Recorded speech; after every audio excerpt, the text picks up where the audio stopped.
So this is Wawel Castle behind me in Krakow. This afternoon, 1.5 million people are expected to come to Krakow to attend the funeral of President Lech Kaczynski, who was killed in an air crash in a plane in Smolensk, Russia, last Saturday.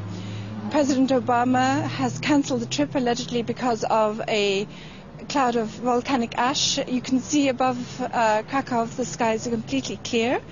Prince Charles, Angela Merkel, the Chancellor of Germany, Nicolas Sarkozy and Berlusconi of Italy have also cancelled their appearance at this funeral today at very short notice. It's quite remarkable because Berlin is only about 400 kilometers away, so theoretically Chancellor Angela Merkel could have just driven here in a couple of hours. So there are growing questions about the nature of the plane crash which killed not just President Lech Kaczynski but 100 members of the Polish military and civilian elite.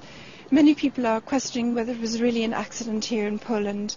They believe they will never get to the bottom of the investigation completely because the forensic evidence has been gathered by the Russian investigators and most of it has gone to Moscow together with the bodies of the people who are alleged to have died in this accident.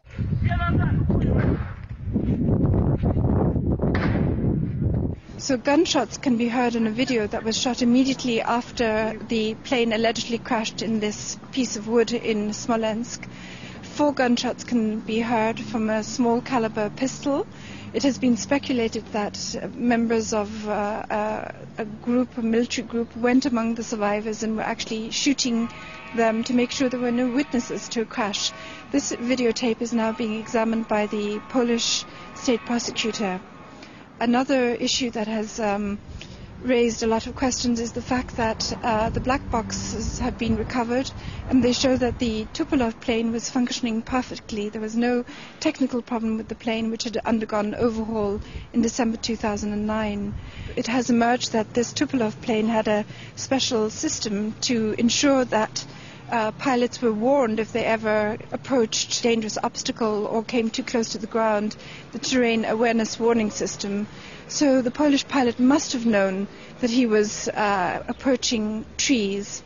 So according to the official account, the plane plunged into woods about 1 kilometer short of the runway, 40 to 50 meters to the left of the runway.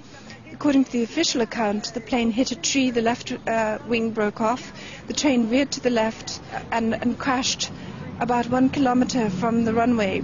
Pieces of wreckage have been found there in an area covering 500 meters, but no bodies have been found and no personal belongings of the people who are alleged to have died in this crash can be seen on any of the video footage that was shot immediately after the crash took place. The Russian security services then intervened to stop journalists reaching the crash site. They confiscated photos and video footage. A Russian journalist has reported that the radar equipment that was at Smolensk airport was dismantled after the visit of Prime Minister Donald Tusk and Vladimir Putin on April the 8th, shortly before the plane carrying Lech Kaczynski and the Polish elite touched down in Smolensk. In addition, witnesses have reported seeing military officials changing the lamps lighting up the runway shortly after the accident. This has fueled speculation that the lamps were so placed as to mislead the pilot as to the real location of the runway and to lure him into the woods. The media initially blamed President Lech Kaczynski, claiming that he interfered with the pilot and caused him to crash the plane. However, voice recordings recovered from the cockpit show that nobody interfered with the pilot and caused the crash by pressuring the pilot to land. So in addition, the media has claimed that the pilot of the Polish plane couldn't speak adequate Russian, basing this on the statements of the Russian air traffic controller. But colleagues of the Polish pilot say he was fluent in Russian. Polski samolot rozbił się w czasie 4. podejścia do lądowania. At the very beginning we were told by the media that the Polish plane had tried to land 4 times in Smolensk because of dense fog, but in the meantime it has materialized that the plane only attempted to land 1 time and that it crashed on that attempt.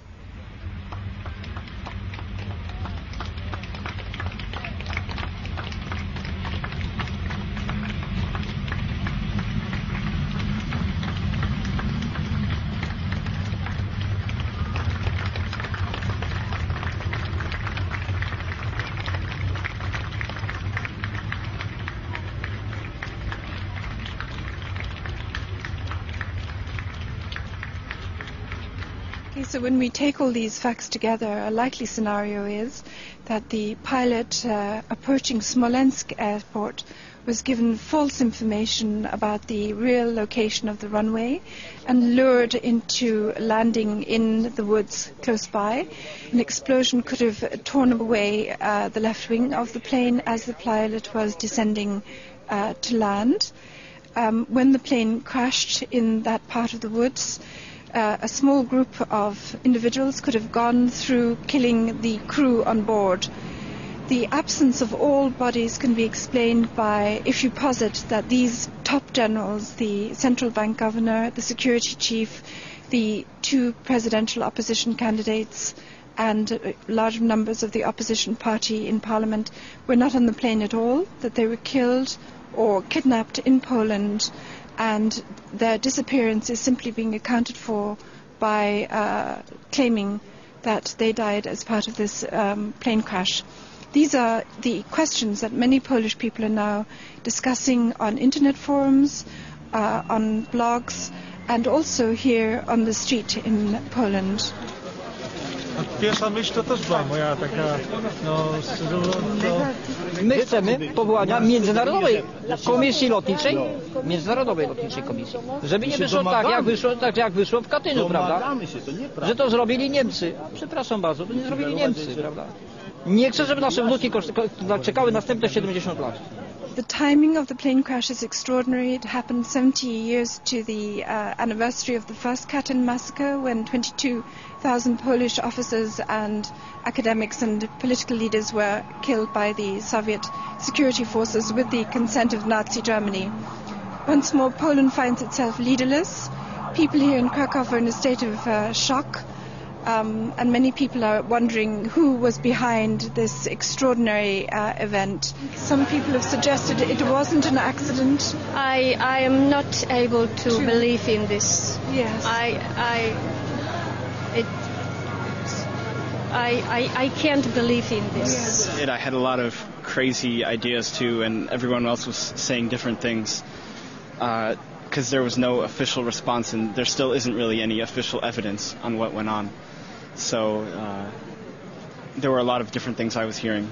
Bear in mind that Poland is the only country in Europe to have refused the swine flu vaccine due to the courageous action of the Polish health minister Ewa Kopacz, and Poland was the only country which had a central bank governor that postponed or was unwilling to allow the zloty currency to strengthen in respect to the euro exchange rate. A weaker zloty benefited the economy by boosting exports, employment and tax revenues to the country. The National Bank governor had indicated that he wasn't prepared to take loans from the IMF.